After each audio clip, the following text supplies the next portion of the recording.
that's good. So now everybody knows you're doing a good deed. So do you no, know? because you're trying to make it look like I'm doing a bad thing, and stop it. So you don't. Okay. What's the answer? So Abraham's family probably worshipped the moon god. And the reason I'm saying that is because he came from Ur of the Chaldees, and the people of the Ur, people say it's really Ur, but they worship the moon god, and a lot of people think Sarah's name is actually daughter of the moon god, essentially is what Sarah's name meant, okay? Princess of the moon god, whatever, because the moon god had a wife, and da-da-da-da, okay? So they probably worship the moon god, which, by the way, just here's the extra credit for all the AP people. In Islam, what is the symbol of Islam? There'll be a crescent moon. Well, that's not good. And this is my crescent. That's my crescent moon. And Abraham is like a major guy in Islam. Okay, so Abraham's moon worship went to Saudi Arabia. Anyway, there you go. Okay, so think about this. You're Abraham. All you know is moon worship. Your dad's a moon worshiper. Participated in idolatry. Your brother Nahor worships the moon. Sarah, your wife, is probably named after the moon. It's just horrible. And then Genesis 12 happens. Here is one of those things where we're going to find out what separates Abraham as a man of faith in the ancient world. Somebody read Genesis 12. Start again. Beginning? Yeah. Now Yahweh said to Abram, go from your country and your kindred and your father's house to the land that I will show you. And I will make of you a great nation, and I will bless you and make your name great, so that you will be a blessing. I will bless those who bless you, and him who dishonors you I will curse. And in you all the families of the earth shall be blessed. Okay, now, Yahweh shows up in the midst of all that idolatry, and he says, hey man, leave what? Your family, your father's house, your family. What else? Your land, Your country, and your kindred. And your kindred, your father's house. Separate yourself from your family, your land, your country. Go ahead. So pretty much take away anything that you believe that you are of. Okay. Separate yourself and follow me. Okay, now, think this through. Why did we say people like cities in the ancient world? There's security, comfortability. There's security, there's people, there's your consistent money source, and the city was your place where you were able to worship your false god. Right? And you knew what to expect tomorrow. This is vastly important for these people. And remember, ultimately, remember what we talked about in the beginning with the belief in the total alliance? They didn't love Baal. They didn't love Baal or Shemesh or Ra. They didn't love them. How did they feel about them? They needed them. They needed them. It wasn't that they loved them, it was that without them they had nothing. Yes. So the type of faith, this is very important. The type of faith in the ancient world was a faith based on necessity and essentially blackmail. Right. The god said, look, I have all the cards. You want it to rain? Give me your firstborn. Simple. Okay? You did not have a relationship with Baal or Shemesh or any of these people. But it was a relationship of necessity. You had faith, but the faith was by necessity because you needed the security. Here's what's happening, though, with Abraham. God is saying to Abraham, hey, man, you already have security and money and people and a God here that you can worship. I need you to leave all of that. Right. Whoa. So now there's a different dimension to Abraham's faith than these other people, because if it was just to accomplish security and money and people and stoke his pride, he could have stayed exactly where he was. But Yahweh's calling him to something else. What's the first thing Yahweh tells him to do? Go from your country. Leave your country. That's security. Keep going.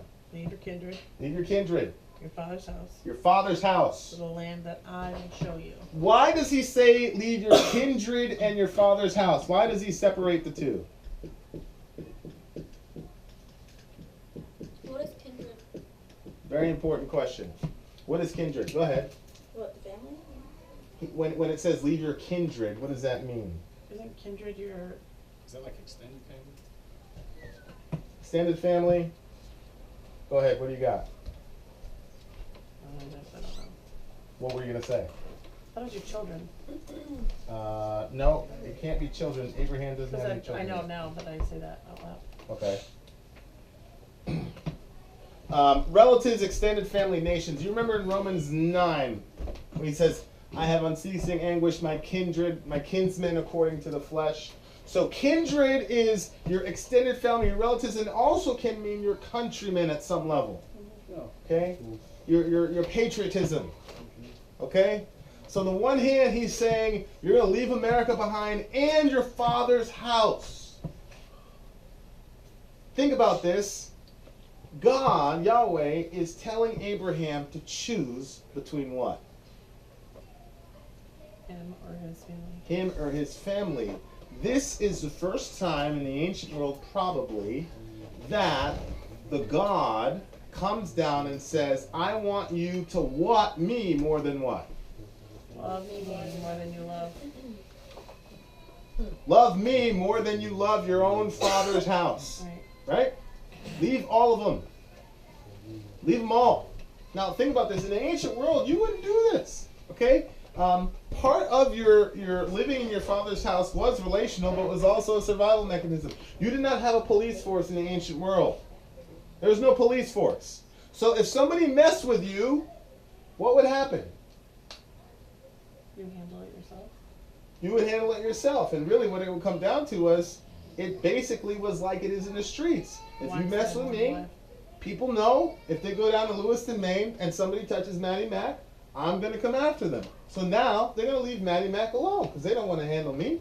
Right? That's how it worked in the ancient world. You had a family. You came from a certain household. So if I wanted to rob you, I'd go, you know what? Not really, because he's got somebody that's got his back, so no way.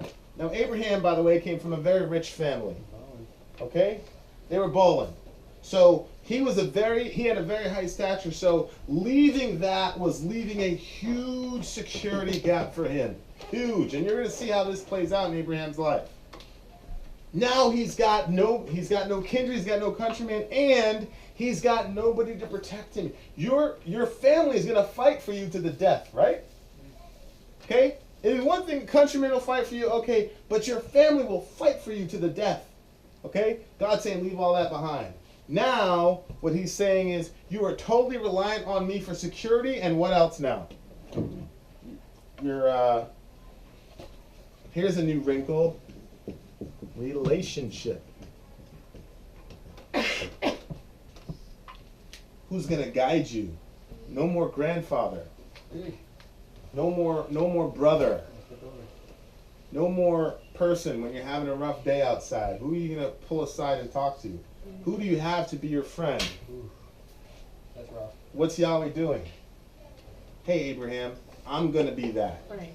I'm going to be your security. I'm going to be the relationship that you need. Right? So I'm your security, I'm your relationship, I'm everything. And by the way, this whole thing about the pride, we're going to make a name for ourselves. Isn't that what they said? Isn't that what they said in the Tower of Babel? What did God promise to Abraham? I will make your what? Name great. Okay, so the people in Babel wanted a name for themselves. God destroyed that. But then Abraham, he says, hey, Abraham, I'm going to make your name great. Pretty cool. So the idea that you want a name for yourself is not bad. That's not bad. If it was bad, God would not have promised him that. It becomes bad when outside of reliance on Yahweh, you do it yourself. That's when it becomes pride. When you make a name for yourself outside of Yahweh, that's when it's prideful. You should want a name for yourself. You should want your name to reverberate throughout the generations. There's billions and billions of people in the world.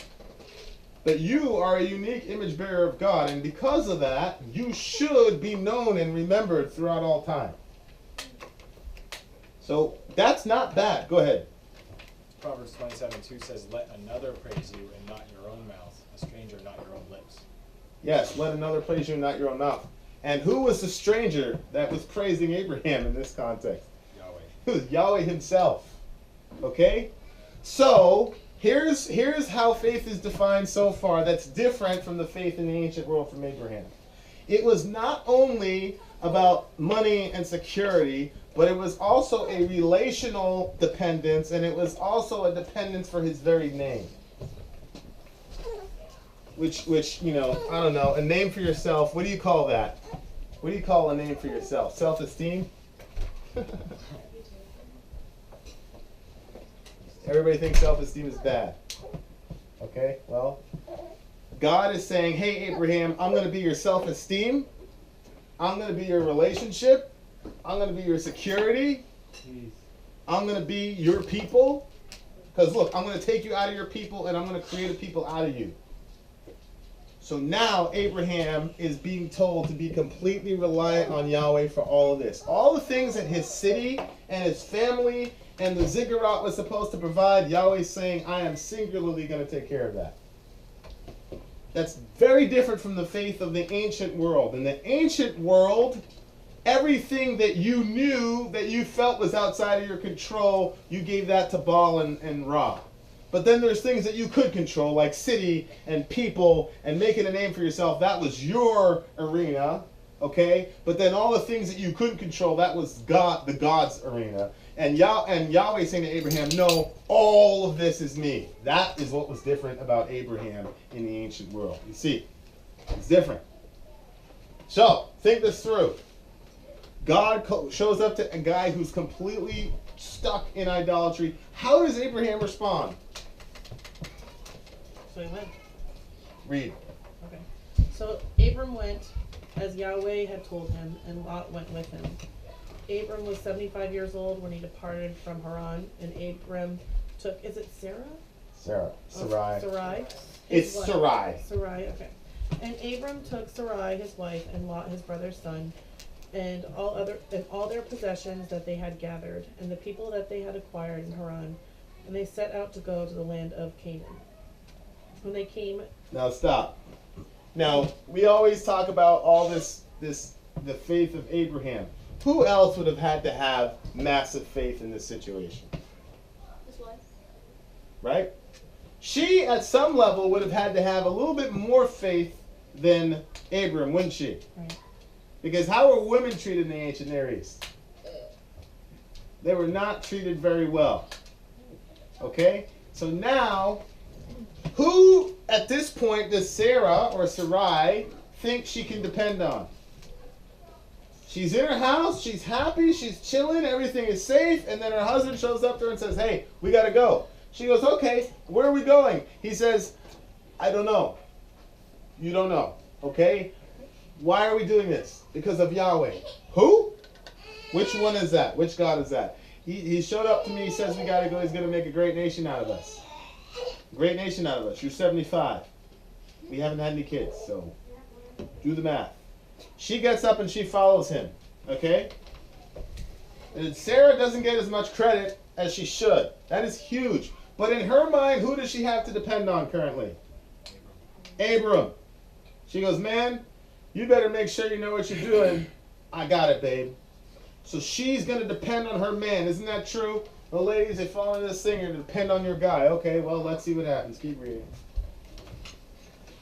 when they came to the land of Canaan, Abram passed through the land to the place of Shechem, Shechem. to the oak of Morah. Mamre. Thank you. At that time, the Canaanites were in the land. Then Yahweh appeared to Abram and said, to your offspring I will give this land. So he built there an altar to Yahweh, who had appeared to him. From there he moved to the hill country on the east of Bethel and pitched his tent, with Bethel on the west and Ai on the east. And there he built an altar to Yahweh and called upon the name of Yahweh. And Abram journeyed on, still going toward the Negeb. What is Sarah thinking right now? What's going on in the mind of Sarah? Well, if I were Sarah, I mean, considering the fact that she's saying has obviously some sort of faith in Abram, but personally, I'd be terrified and thinking that this man's crazy to be What? doing whatever he's doing, to just literally up and leave, and I'm following him. This is crazy. Does Abraham move from where they are and stay in one place? No. No. Keeps going. No. She went from living a city lifestyle or a country lifestyle, basic secure lifestyle, to now she's moving all over the place. Okay? Following Not Abraham. like she heard the word. I was literally gonna say that because that's like I could understand if Sarai had heard the word as Abram did, but she's hearing it from somebody else. So like I could understand Abram wanting to up and leave because he actually heard it, but Sarai is like, ooh. And if your guy is just moving, bouncing all over the place, you go, okay, where are we going? And we're gonna move though. Okay, where? I need security. I need what does a woman want? Most of all, generally speaking, security. Right? I want security. I want to know I'm gonna be safe. And you or my husband, your job is to keep me safe. A guy told me one time, he said, Andrew, the word husband means house band. You are the band around your house. You keep the house safe. You're the house band. That's cool. Okay? I said, all right, that makes sense. Well, every single time Abraham says we're packing up, she's feeling less and less safe. But she's got to trust in her man because that's all she's got at the time. Now watch what happens. Verse 10. Am I just reading this? Yeah, keep going. Now there was a famine in the land, so Abram went down to Egypt to, is it sojourn? Mm-hmm. To sojourn there, for the famine was severe in the land. Now what did I say? I said, well, your greatest fear in the ancient world was what? Famine. Famine. So he decided to go to the famine. Now, there's a famine in the land. Does Abraham say, oh, Yahweh, please save us? Does Abraham say, Yahweh, I know that you are in control of the weather? Is that what Abraham does? No. No. There is no mention of him praying to solve that problem at all. So what does that tell you about Abraham's faith? Spotty. It's spotty. What's he thinking? He's not the God of that particular thing. Maybe Yahweh doesn't, that's Baal's job. And Yahweh is sort of a fertility God. Because what did God promise him? He said that I will give you a bunch of kids, right? Because you had fertility gods, right? I didn't realize that. Huh? You had gods of fertility because you needed to reproduce. I didn't talk about that. You had gods of fertility, you needed to reproduce. So when he hears that there's a famine in the land, it doesn't even cross his mind, I'm going to pray to Yahweh. That's not your jurisdiction. Okay? These people in the ancient world, they believed in bunches of gods, and all the gods had a different job, right? So, for example, if somebody's messing with you, okay, you look around the room and somebody wants to beat you up, you're going to go, okay, I'm going to call Andrew. If somebody if somebody wants a house sold, you're probably going to go to Matty Mac because he's got that in his family, right? So that's how they thought about the gods. This god does this god does that. I'm not going to really cry out to Yahweh for help because that's not his jurisdiction. Okay? So Abraham moves down to Egypt because he's trying to avoid this famine. Now think about Sarah for a second. Was there a famine where she was living before? No. You moved me out of this place, and here we are with the famine. Now, why in the sovereignty of God would he put that young lady through that situation?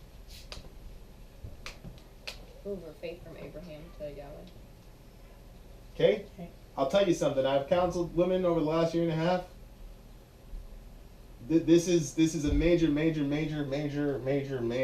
issue, if not the number one source of idolatry in females is men and the emotional, self-esteem, relational, financial security that they want from men. And if the man can't provide all of these at 100%, forget it. There's hell to pay. Okay? Very, very important. Let's keep reading. Let's see what happens. Okay. When he was about to enter Egypt, he said to Sarai, his wife, I know that you are a woman beautiful in appearance, and when the Egyptians see you, they will say, this is his wife. Then they will kill me, but they will let you live. Okay. All right. So here's the house band, Abram, and he says, I know you're very beautiful. and they're going to kill me, and they're going to let you live. So we need to pray to Yahweh and ask him to help us. Is that what he does? Is that what he does? No. So what does that tell you about his understanding of Yahweh? Well, he doesn't. Like, originally I thought you would think that he'd had the faith because he's obviously following what Yahweh wants. But he's not looking at it in the other spectrum of reaching out to God in these levels. Like, instead he's saying he pretend to be my sister. Okay, now let's think this through. Does Abram say, you know what? I've been moving around, and then we ran into a famine, and now we're in Egypt in this horrible place. We need to go back to home. We need to go back home. Does Abram say that? No. No. Why does Abraham not go back home? Yes, he has faith. He has faith. Yeah, he does. He does have faith. This is how we are. We go, oh, he doesn't have any faith at all. Everybody talks about this episode with Abraham. Oh, he was, ugh. Well, no. He has faith. But does he have total reliance? No. What is Abraham relying on right now? Himself. What about himself? His own mind, Huh? his logic. His logic, his mind, his ability to manipulate situations to generate a certain type of outcome. In Abraham's mind, this security situation is in his sphere of influence. It's not Yahweh's business. Okay? Yahweh's business is to get him a kid. I'll make up the difference until you hit that shot. Okay? Now, keep reading. Say you're my sister. Now, what's Sarai thinking? Are you serious? I'd be like, what the hell is wrong? What the Right. What the heaven is wrong with you? That's the new Chloe translation. What the heaven is wrong with you, Abram? But women at that time didn't have like the independent A thinking that backbone. we have now. So she might not have thought anything of it. She Right. might have just Feminism. been like, I yeah, think it was she just before was- feminism. She might have just been like, okay. I think she just went along with it. What did she say to him? Did she say, you're crazy? No. What did she say? Say you're my sister, that I may go well, that it may go well with me because of you, and that my life may be spared for your sake. When Abram entered Egypt, the Egyptians saw that the woman was very beautiful, and when the princes of Pharaoh saw her, they praised her to Pharaoh, and the woman was taken into Pharaoh's house. And for her sake, he dealt well with Abram, and he had sheep, oxen, male donkeys, male servants, female donkeys, and camels. Okay. So, She just did it. Accepted it. and by the way, if you read later on, Sarah is a very spunky young woman. She goes and fights with Abraham and goes after him in certain portions of scripture. So in my opinion is, if she would have really objected, we would have seen it in the text. She goes along with it. Why? Because to Maddie Mac's point, this is prior to feminism. This is prior to, I would say, Jesus, who restores the value of women. This is prior to all of that. So what she does is her society told her that women were less than men and that she had to listen to everything her crazy husband told her to do. And so she went along with it. Okay? And she loved him, right? And she loved him. She wanted him to stay alive. She wanted him to stay alive. Right? So all these things work together and she goes along with it and it works. But what is happening to her self-esteem? She's over there in Pharaoh's place. What is happening to her sense of honor over there in Pharaoh's place? Because here's what happened with her husband. Her husband hands her off to Pharaoh and Pharaoh exchanges her for oxen and sheep. What is that? That's prostitution. That's what that is. Now, what is her mentality about Abraham? Because the whole time she's depending on Abraham for all this stuff. Is she secure now? Is she safe? No. No, sky's the limit. Does she have any people around her? Nope. She has Egyptians around her. Probably doesn't even understand what anybody's saying. Think about that angle. That's huge. Can you imagine?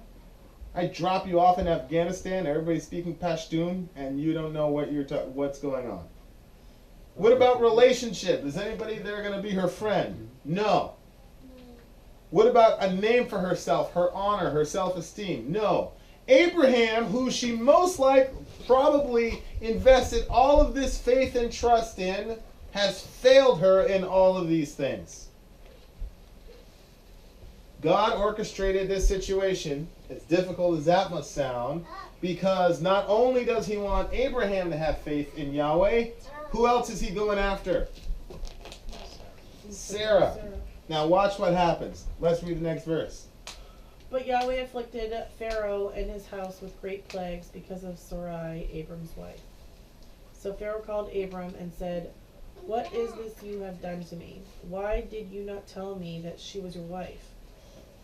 Why did you say, 'She is my sister,' so that I took her for my wife? Now then, here's your wife, take her and go." And Pharaoh gave men orders concerning him, and they sent him away with his wife and all that he had. Okay, so what just happened with Sarah? Her husband Abraham sat idly by while that happened, but what happened? Who fought for her? Yahweh did. Yahweh. That's right.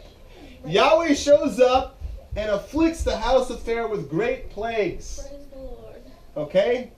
One girl, and Yahweh says, "I'm going to mess up your entire house until you let my daughter go." And Pharaoh, this great, awesome king, says, "Yo, chill, Yahweh, I didn't know. Hey,